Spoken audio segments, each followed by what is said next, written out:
Hey, Michael, could you get a wet paper towel? Let me see if I can wipe that off a little bit more. Thank you. Okay.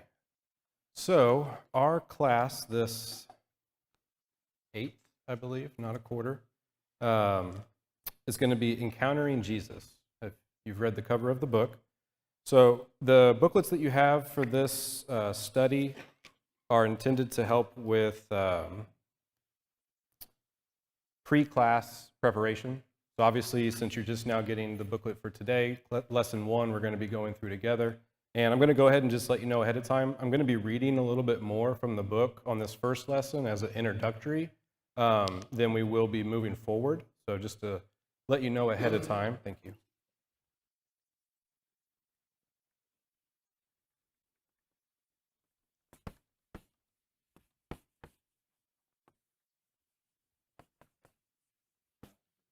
Oh, all right. Thank you. Yeah, much better.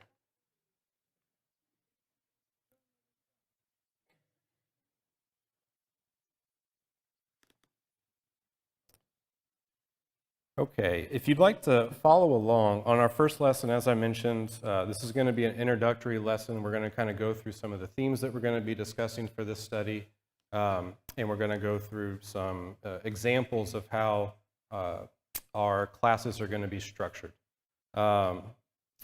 This is not the first time that Michael and I are teaching this class. We actually taught it to the young adult class about a year and a half or so ago, I believe. Was there anybody in here right now that was in that class, Angel? Joanna? Okay, that's good. Well, I'm sure it'll fluctuate some throughout the study, but some of what I'm going through today is a little off script, and I want to make sure that it's fresh ears that are hearing it. If you would like to follow along, though, I'm going to be reading a portion of the introduction that you see on your page 4, starting at the first paragraph there. Jesus walked and talked among people. Everywhere he went, people were drawn to him. He taught with authority, like people had never heard. He worked miracles, restoring what people had lost. He healed the sick, cast out evil spirits, and raised the dead. Jesus made Samaritans heroes, touched lepers, and ate with tax collectors. He overturned merchants' tables in the temple and rode into Jerusalem on a donkey's colt. He sparred with the scribes, silenced temple guards sent to arrest him, and exposed the Pharisees. From early morning until late at night, people encountered Jesus, and no one could ever be sure of the outcome. He touched hearts and changed lives, and now, enthroned at God's right hand, he still does. So the theme of this study that we're going to be going through over the next 12 or so weeks is encountering Jesus. So we're going to be looking at examples from the New Testament, predominantly or specifically the 4 Gospels. We're going to be looking at encounters that people had with people in the first century. Not only Christians, or soon-to-be Christians, I guess, in the Gospels, but enemies, those who were maybe neither or. But looking at those encounters, what those encounters meant to those people, how encountering Jesus impacted them and their lives, and then also looking at some applications in our own lives and how we still encounter Jesus today. And not only that, but how people can encounter Jesus through us as Christians. So I'm going to continue on here. We're going to read a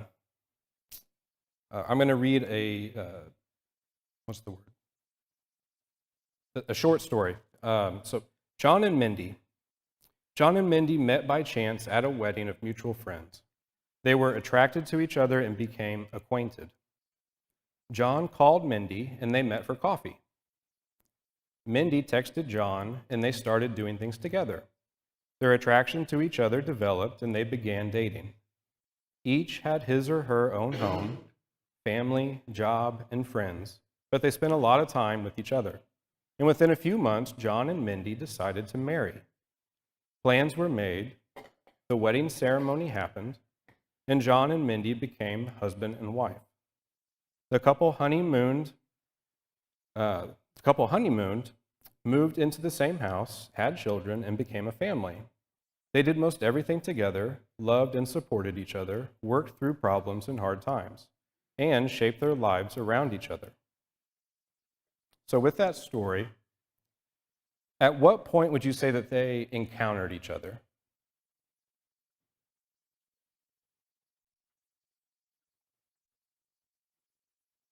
Was it when they first became aware of one another? Was it when they first spoke to each other? Or maybe it was when John called Mindy on the phone, or when Mindy texted John. Is there a specific point that you can pinpoint?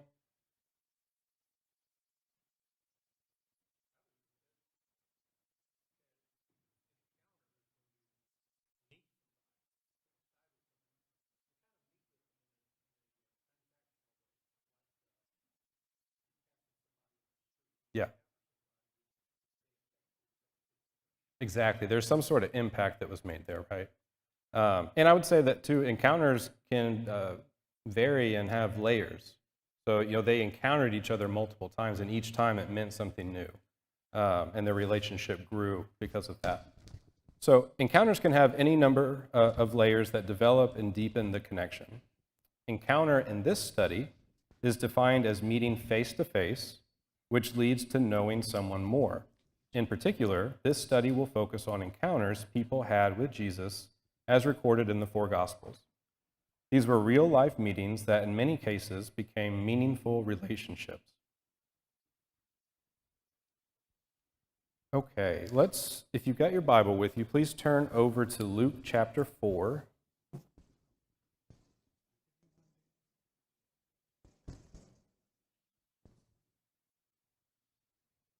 So here in just a moment, I'm going to read starting in verse 31 as you're turning there.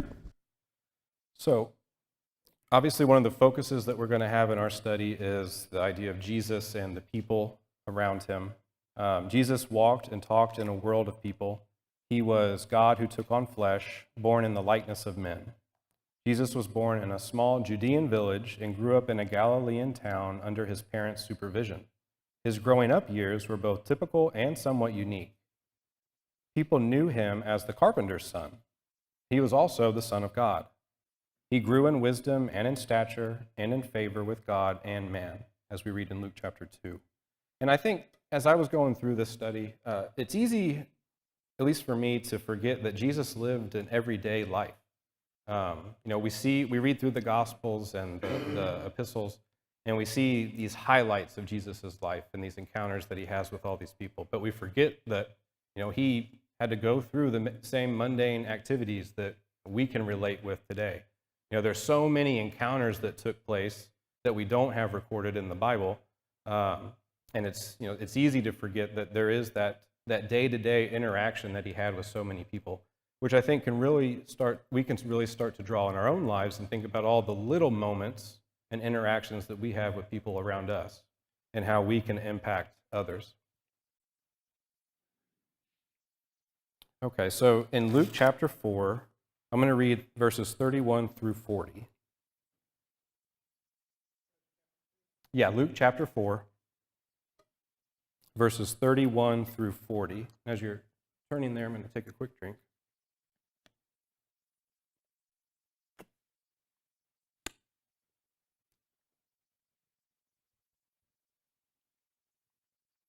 Okay.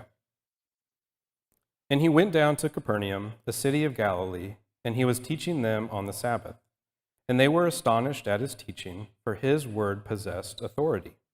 And in the synagogue there was a man who had the spirit of an unclean demon, and he cried out with a loud voice, "Ha! What have you done with us, Jesus of Nazareth? Have you come to destroy us? I know who you are, the Holy One of God." But Jesus rebuked him, saying, "Be silent and come out of him." And when the demon had thrown him down, when the demon had thrown him down in their midst, he came out of him, having done him no harm. And they were all amazed, and said to one another, "What is this word?" For with authority and power he commanded the unclean spirits, and they came out. and reports about him went out into every place in the surrounding region. And he arose and left the synagogue and entered Simon's house. Now Simon's mother-in-law was ill with a high fever, and they appealed to him on her behalf. But he stood over her and rebuked the fever, and it left her. And immediately she rose and began to serve them. Now when the sun was setting, all those who had any who were sick with various diseases brought them to him. And he laid his hands on every one of them and healed them. So once Jesus began his life's work of preaching the good news of the kingdom, he was out and about among people, and he attracted attention, and people were astonished by his teaching and amazed by his mighty works. Where Jesus went, people went. And at the end of a long day of Jesus' helping and healing, people were still coming and bringing sick and diseased family and friends. And through the night, he laid his hands on every one of them and healed them. When day dawned, he withdrew to desolate places to pray and regroup as people kept seeking him. Wherever he went, great crowds gathered to hear him and be healed of their infirmities. Jesus was certainly a man among people.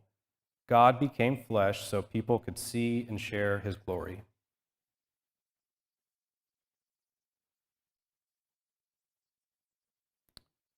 So, in Jesus' connections with people, he showed great compassion. He took time for people, even the least of these, and he helped them. People were not just names on a list or numbers on a roll. Many had deformities, diseases, and even demons, and Jesus came to seek and save them. Not to be served, but to serve.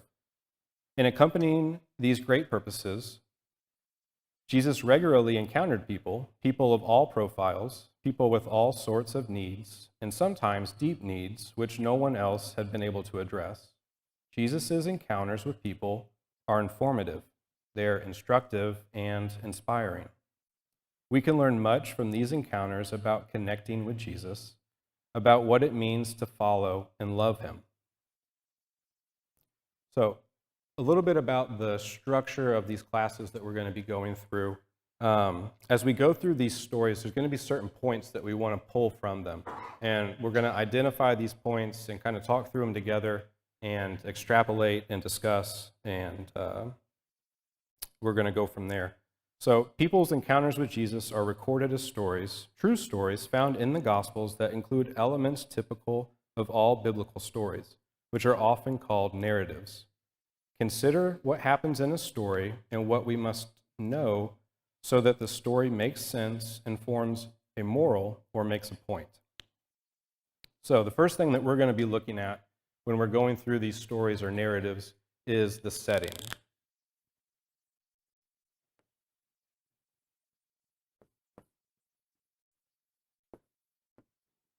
So that's going to be the first thing that we identify. So the when and the where an event occurs and even what the event is.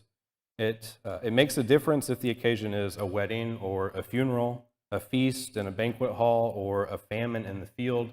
It all brings together the context of the story. The setting may include the time of day an event occurred, or perhaps the location or the ethnicity of the people involved. Learning about the historical and cultural settings can shine light on the encounter. The next thing that we're going to identify in these stories are the characters.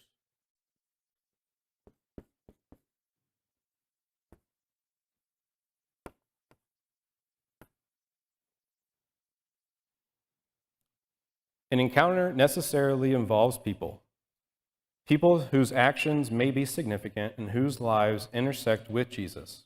In the Bible, characters are typically not described in depth. If a description is given, the characteristic mentioned usually impacts the plot of the narrative, such as she was a woman of the city who was a sinner, he was small in stature, etc. Who a character is and what he or she says are important features of a story. And the third item, or the third category that we're going to be identifying, is the plot. All good stories have a plot, a chain of events that moves the conflict toward a resolution. So we've got setting, characters, and plot.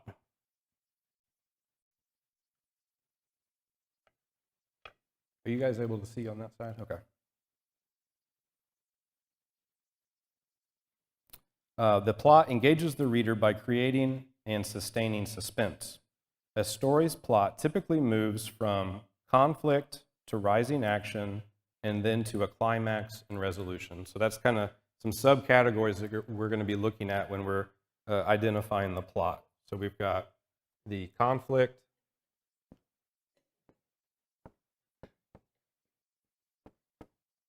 the rising action, which I'm going to abbreviate, and then climax and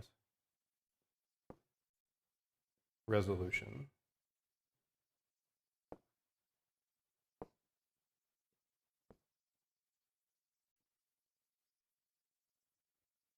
Okay, so, and Angel, you might remember this, and anyone else who was in the young adult class from the previous round of the study. But a sample story that we're going to go through here that I think most people are probably familiar with. Who has seen the movie Remember the Titans? Most people? Okay. So Remember the Titans. Can anybody call out what just in a couple of words, what the conflict was? The conflict in the story from Remember the Titans. Segregation, yeah, so, or desegregation, right? They're desegregating the schools. So for those who aren't aware, Remember the Titans is a Disney movie, stars Denzel Washington, great actor. But it's about a football team at a high school that's being desegregated. So you've got black students coming into a high school that is 100% white population, and this is in the 1970s in Virginia. So that's the conflict, or the the conflict that we have in that story. So starting up top, we've got setting. So we said 1970s Virginia, and desegregation,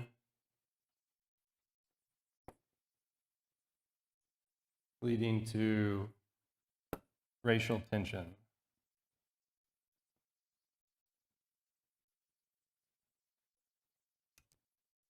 Okay. So characters in the story. What are the main characters that we have that are significant to the plot?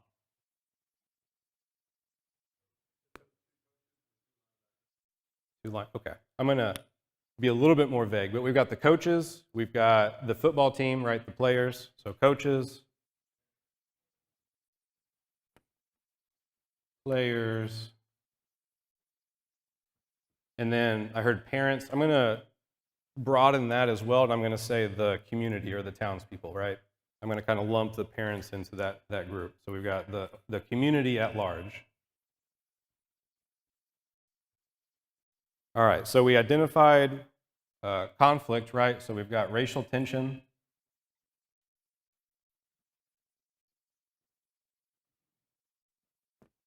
All right, so rising action. What do you think the rising action would be? Sorry? Seeking? Yeah, so if you remember in the story, part of the overall plot point is after the students are introduced right out in front of the buses, if you've seen the movie, they go away to a camp. So they're isolated from the community. It's just the coaches and the football players. So this is the rising action moment. They start to overcome obstacles, and they start to become together as a team, right? So we can start to see the action of the plot start to rise at that point. And it's all pointing towards the climax and resolution. So rising action, we've got overcoming obstacles,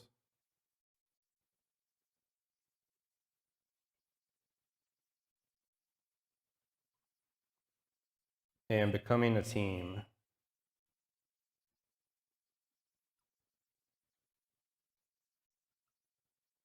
Okay, so as I said, that's leading to climax and resolution. So if you remember the story, how would you describe the climax of the story? The accident? Okay, I would have said something different. Maybe I'm wrong. I would have probably said the championship game, right? The state title. And I think we could add to part of the rising action is after they get back from their camp, they play their season of football games, right? And part of the plot is that they have to win so the coach doesn't lose their job. So they win all these games back, over and over and over. And that starts to kind of break down some of the barriers within the community because the community starts to see the way that the team's interacting and becoming one, right? Becoming a single unit. When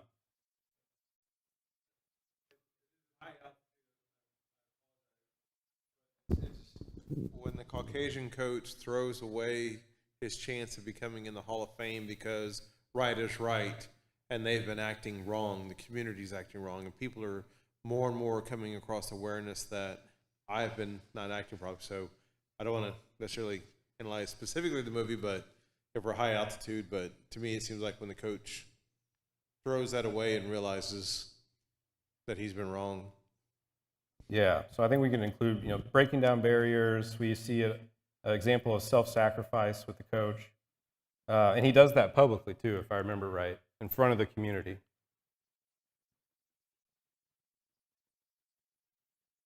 So that's all leading to, the big game at the end of the season, which, obviously they end up winning.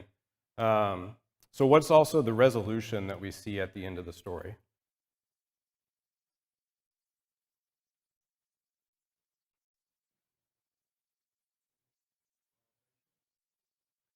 In a sense, yeah, salvation.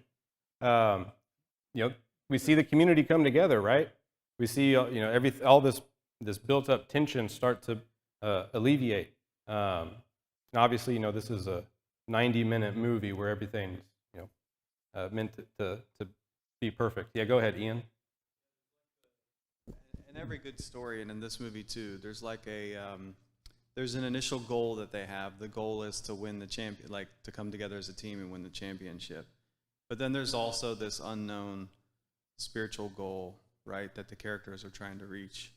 So they've lost the championship, just like in Rocky, he's going in, at the heavyweight title and he loses. And he realizes like that's not the ultimate goal. There's an underlying spiritual goal. And so in this movie there's essentially two climaxes because there's the championship game and overcoming all the hurdles to get to there. But then there's also, right, the fall after not winning the championship and then the rise back up to the spiritual, resolution, the journey to defeat this segregation and, as you said, come together as a community and be one. Yeah. Did I have it wrong? Did they lose the final game? I thought they won. Regardless, okay. But yeah, I think you're right. The part of this overall resolution is the character that builds within the community, right? And they overcome these obstacles and hurdles, and these barriers are broken down. So that's real quick, easy example of kind of the structure that we're going to be going through in our classes. All right, so now let's dive into a story from the New Testament here. I'm going to get rid of this. Does anybody have any questions, comments, movie critiques?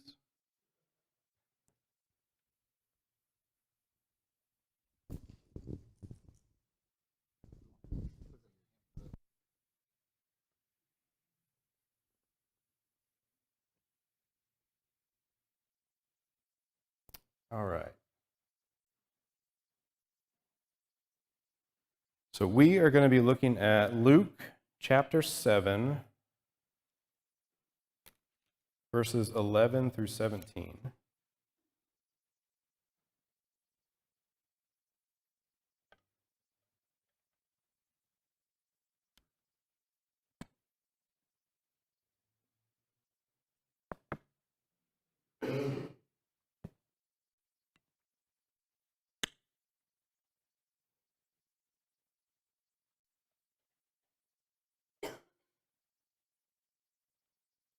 All right, Luke chapter 7, verses 11 through 17. Soon afterward, he went to a town called Nain, and his disciples and a great crowd went with him.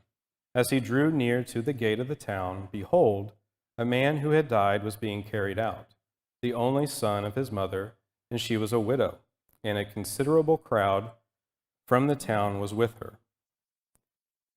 And when the Lord saw her, he had compassion on her, and said to her, "Do not weep." Then he came up and touched the bier, and the bearers stood still. And he said, "Young man, I say to you, arise." And the dead man sat up and began to speak. And Jesus gave him to his mother. Fear seized them all, and they glorified God, saying, "A great prophet has arisen among us, and God has visited his people." And this report about him spread throughout the whole of Judea and all the surrounding country. All right, so we have this story of Jesus raising the widow's son. So let's start identifying some of these items. We've got setting. What do we see for setting? City of Nain. So there's our location.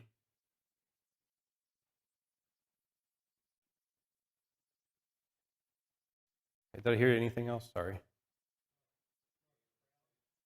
At the gate? Yeah. At the gate, there's a large crowd gathering.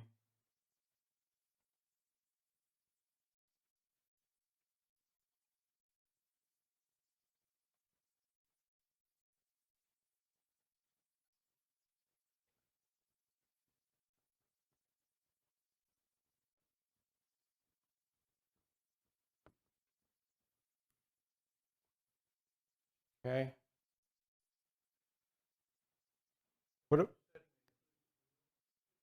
The funeral? Okay.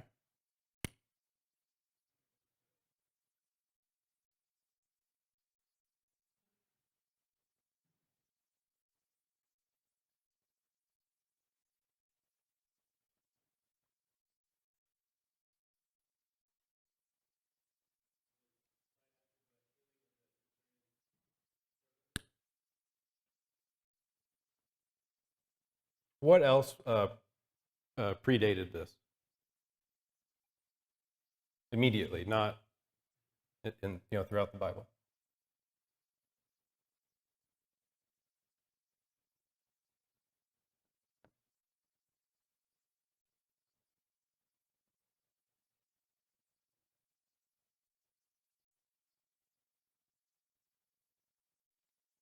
What's the big thing that happens in Luke chapter 6? Sorry? Sermon on the Mount? Yeah. So post.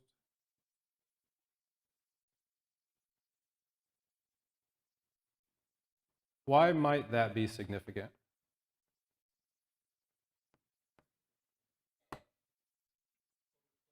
Why? So this is happening shortly after the Sermon on the Mount. Why might that be significant? Yeah, right. So Jesus has all this renown, and so not only the crowd of the people in Nain, but he's probably got all this other crowd following him post the sermon, right? Okay. Anything else that we see for setting? Yeah, Albert? At his defense, he said, "Did I hide? Did I stay in, I'm paraphrasing, rooms and stuff?" No, this was out in the open, and he was healing. And in the previous read we had, he was teaching. So it was out in the open, and I think he used that in his defense at his mock trial. Mm-hmm. Yeah. Okay. I think that's pretty good for context. I want to turn back to Nain. What are some of the things that we can maybe draw from this town?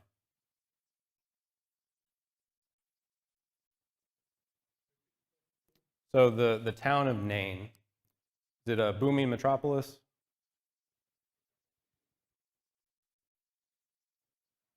Probably not, right? Small enough that it sounds like the majority of the town had gathered around this woman. So it's probably a pretty small town vibe. So I think that's also kind of significant to the story. And you can kind of see as we're going to be moving forward in these other narratives throughout the course of the study, some of the context that we're going to be trying to pull to help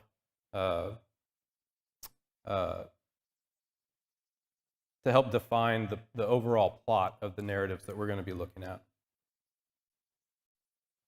Okay, what about characters? What characters do we have in this story? Jesus? I'm going to give you a hint. He's going to be reoccurring in all of our stories. We might as well just leave that on the board. Yeah. Disciples?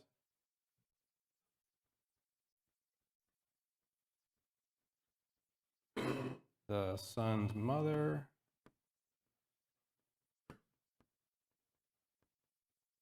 Yep, dead son. Yeah, put that in quotes.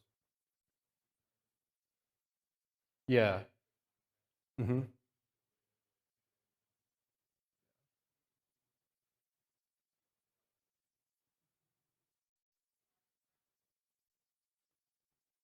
Yeah, the crowd is definitely a character.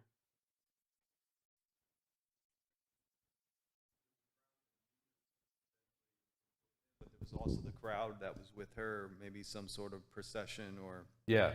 funeral happening. Yeah, so we'll say crowd A and B. So two different populations kind of merging here probably. One thing I would point out here is, so we've identified Jesus' disciples as one of the characters.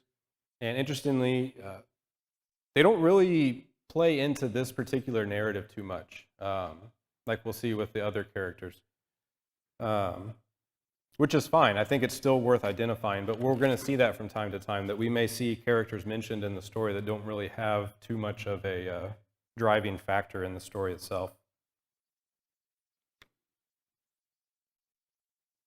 So we've got the crowd that was probably following him from the Sermon on the Mount. So what would stand out about this crowd, you think, that would be different from the crowd that was there for the funeral procession? Yeah, so if the crowd from Nain for the funeral procession, they'd be grieving, mourning. They'd be there for the mother of the son, the widow. What about the other crowd?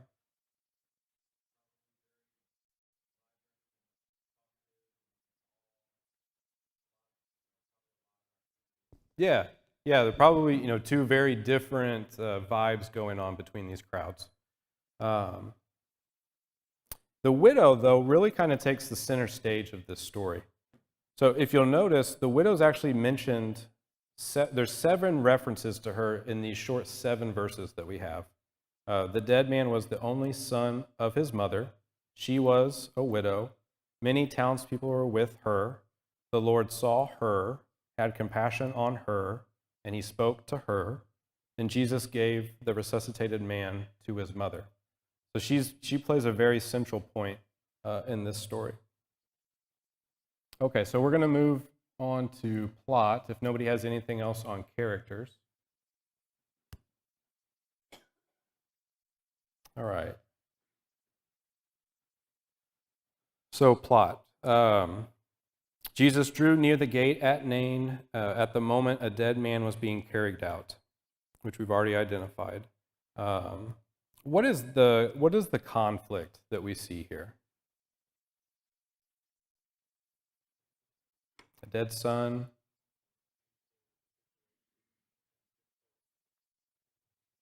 The difficult situation that the widow is in. She lost her husband at one point. Now she's lost her only son.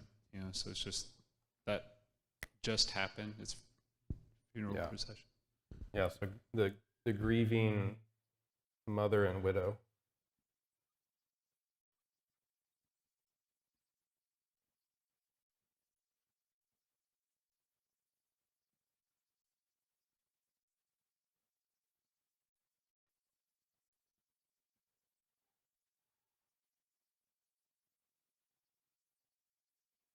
What was the other, Cecilia? I think you'd. Okay.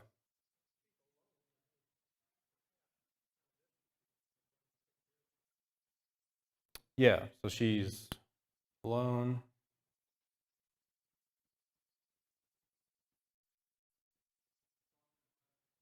Yeah. Yeah. No husband, no son.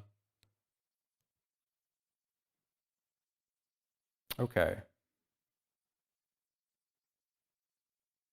What about rising action? What would we identify as the rising action in the story? Yeah, anything you see. Okay, yes. I would say that's maybe part of the resolution or climax. It says here Jesus came up and he touched, basically he walks up and he touches the coffin and the bearer stood still.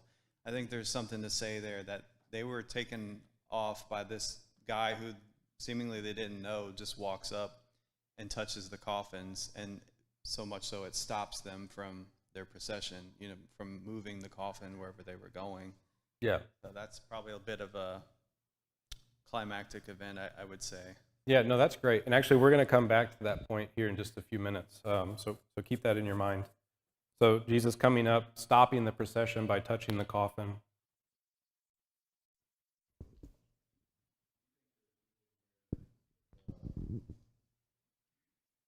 Thanks. You think there's anything there with the fact that Jesus acknowledged her and saw her as one of the rising actions? Yeah, I do. I mean, in the midst of all this stuff that's happening, right, he focuses in on this grieving widow. So I think that's definitely a part of this. He says, "Do not weep." That's rising action. Yeah. And I don't know, if someone told you that, that could be taken different ways, if you were really upset, be like, it is when most people would be weeping.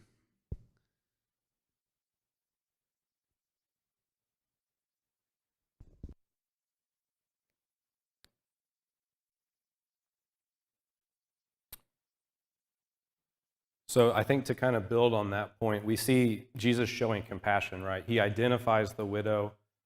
He consoles her, what's going to end up being a consolation, right? Do not weep. So we see this compassion that he has for this widow, and not only for the widow, but for the life of the son. So climax, we've kind of already touched on some of it, but what about climax and leading to resolution? What do we identify here? Mm-hmm.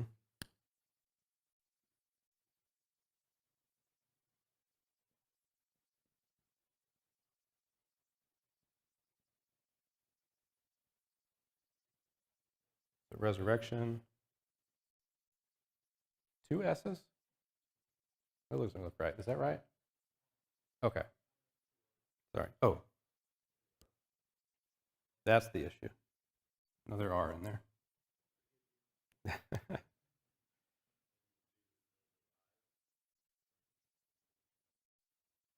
Mm-hmm.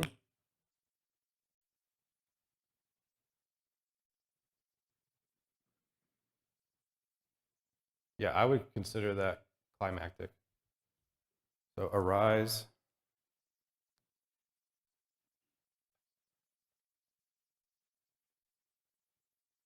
What else?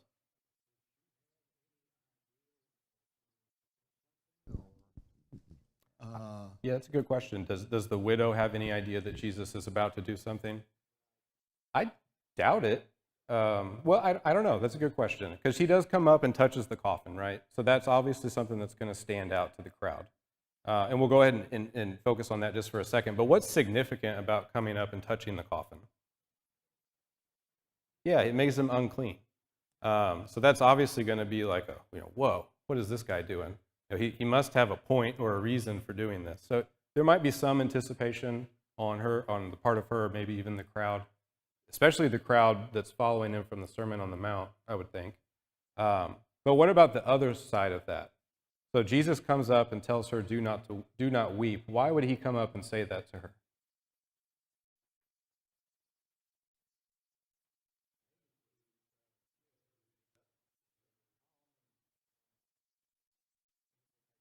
Yeah, to help calm her, right? Some consolation there, but also because he's anticipating what he's about to do. He knows that this death is temporary and that he's about to raise the son, right? Okay. Yeah, Albert, go ahead. In Capernaum, they were amazed at his strength or not his strength, but how I'm trying to remember the words that are said, but he spoke with authority, and his teachings were. And again, I think so many of these miracles are Jesus establishing with these folks his credibility and approaching. You know, he could have sat there respectfully like we do when we see a funeral procession on the highway. We pull over and turn the radio off and just could have allowed them to continue on. But he knew, and he's doing this and going and approaching, and he can't be unclean. And I think that comes out later on in the scriptures about his authority and his ability. So it's just, again, establishing who he is and what authority he has and the confidence that he had, and just showing that over and over again. Yeah, so he had the authority to be able to come up and touch the coffin, right? He had the power and authority over death to bring life out of death. So we talked about some of the climax and resolution for the dead son. I think we can kind of say that we talked about the resolution for the mother here and the raising of her son. We mentioned earlier that the disciples don't play a huge part, so I'm going to cross them out real quick. What about the crowd? What's the resolution that we see with the crowd? Fear? What else? Fear and praise, right? They glorified God. So we see the impact that this encounter with Jesus had on the crowd. So there's the direct encounter of Jesus being there, showing compassion to the widow, and then the direct encounter of Jesus raising the son. But then you also have this indirect encounter of the effect that had on the crowd. Was that the second bell? Okay. So there's very quick rush through a lot of that, but I think it kind of helps. It's a good precursor to the studies to come and how we're going to kind of dive into those and extrapolate the information that we see in those. So thank you for your time.